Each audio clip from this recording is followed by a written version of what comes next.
दोस्तों, हम सभी को ये तो पता है कि हमारी पृथ्वी के बाहर स्पेस है जो बहुत ही घना है और साथ ही अंधकार से भरा हुआ है। इस बीच में अनगिनत सैटेलाइट पृथ्वी का चक्कर लगा रही हैं, जिससे इस धरती पर सूचनाओं का पूरा काम देखा जाता है।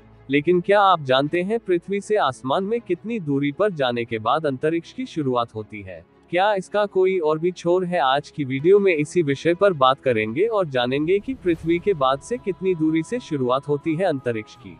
सबसे पहले तो आपको ये पता होना चाहिए कि क्या है अंतरिक्ष। पृथ्वी पर दिन के समय सूरज की रोशनी से हमें अंतरिक्ष नहीं दिखाई देता, लेकिन अंधेरा होने पर हमें आसमान में सैकड़ों तारे नजर आने लगते हैं। लेकिन दोस्तों, क्या आप जानते हैं कि तारे दिन के समय में भी आसमान में होते हैं, लेकिन सूरज की तेज रोशनी की वजह से ये हमें दिखाई नहीं देते। अंतरिक्ष एक ऐसी जगह है जहाँ सभी खगोलीय पिंड, तारे और विभिन्न ग्रह होते हैं, जबकि धरती का आकाश वो जगह है जो बिल्कुल खाली होता है।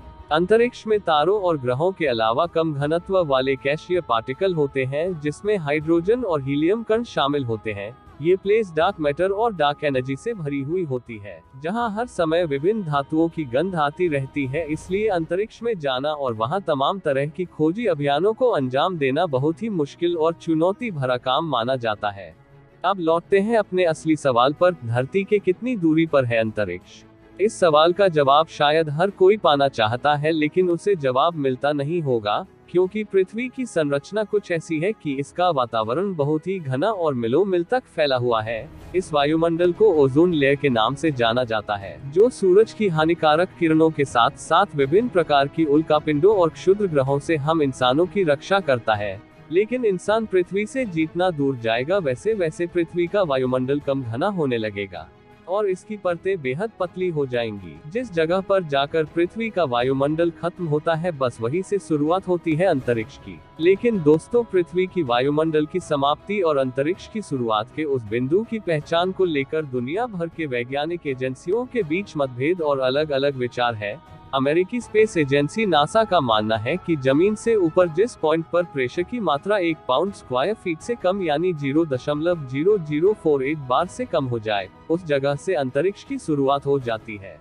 इसका मतलब है कि पृथ्वी के आसमान से अंतरिक्ष की शुरुआत को प्रेशर के हिसाब से पहचाना जा सकता है। नासा के इस थ्योरी के हिसाब से जमीन से लगभग 21 किलोमीटर की ऊंचाई पर प्रेशर 0.00048 बार से कम होता है, जहां से अंतरिक्ष की शुरुआत होती है। लेकिन नासा की थ्योरी के सामने आने के बाद थ्योरी बॉन कर्मन ने पृथ्वी के आसमान से अंतरिक्ष की शुरुआत को लेकर एक नया अध्ययन दुनिया के सामने रखा, जिसमें जमीन से 100 किलोमीटर की ऊंचाई के बाद अंतरिक्ष की शुरुआत हो जाने का दावा किया गया है। थ्योरी बॉन कर्मन ने अपनी थ्योरी बताया कि जमीन से इस दूरी पर विभिन्न प्रकार के स्पेसक्राफ्ट को उड़ान भरने और नीचे आने के लिए ऑर्बिटल वेलोसिटी की जरूरत होती है, जिससे ये साबित होता है कि जमीन से 100 किलोमीटर की दूरी पर ही अंतरिक्ष की शुरुआत होती है। इनकी इस थ्योरी को वैश्विक स्तर पर कई वैज्ञानिक एजेंसियों ने मान्यता दी और जमीन से 100 किलोमीटर की ऊंचाई पर कर्मन लाइन के नाम पर एक काल्पनिक सीमा रेखा का निर्माण कर दिया, जिसके पार अंतरिक्ष की शुरुआत होती है। कार्मन लाइन के नीचे 100 किलोमीटर के हिस्से को धरती का वायुमंडल माना जाता है, जो पृथ्वी को विभिन्न प्रकार के हानिकारक तत्वों से सुरक्षा प्रदान करता है। लेकिन कार्मन लाइन के निर्माण के बाद भी आसमान से अंतरिक्ष की शुरुआत को लेकर लगातार शोध कार्य जारी रहे, जिसके परिणाम स्वरूप ये सवाल खड़ा होने लगा कि पृथ्वी का वातावरण हजारों किलोमीटर तक फैला हुआ है,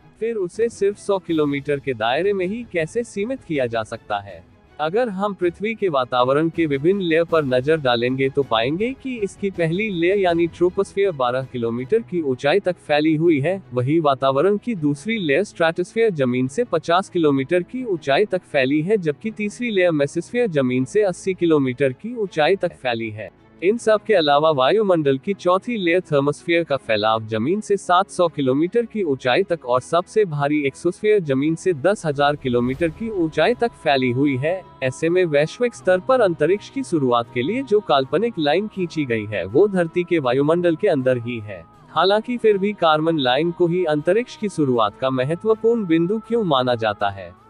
इसके पीछे एक दिलचस्प वजह छिपी हुई है। पृथ्वी की 100 किलोमीटर की ऊंचाई तक किसी भी स्पेसक्राफ्ट या रॉकेट को छोड़ने के लिए एरोडायनामिक लिफ्ट की जरूरत पड़ती है, क्योंकि किसी भी स्पेसक्राफ्ट का वजन उठाने और उसे हवा में उड़ाने के लिए अत्यधिक बल चाहिए होता है।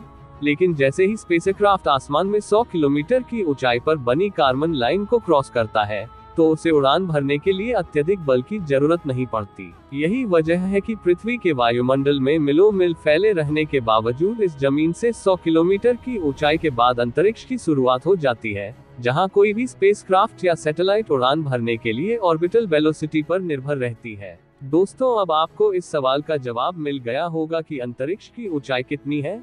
अब अगर आप कभी धरती से 100 किलोमीटर ऊपर तक पहुंच जाते हैं तो समझ जाना कि आप अंतरिक्ष में पहुंच चुके हैं। तो दोस्तों, आज के लिए बस इतना ही। उम्मीद है कि आपको ये वीडियो पसंद आई होगी। अगर हाँ तो वीडियो को लाइक और चैनल को सब्सक्राइब जरूर करें। मिलते हैं फिर से ऐसी ही मजेदार वीडियो में, तब तक के लिए जय हिंद जय भारत।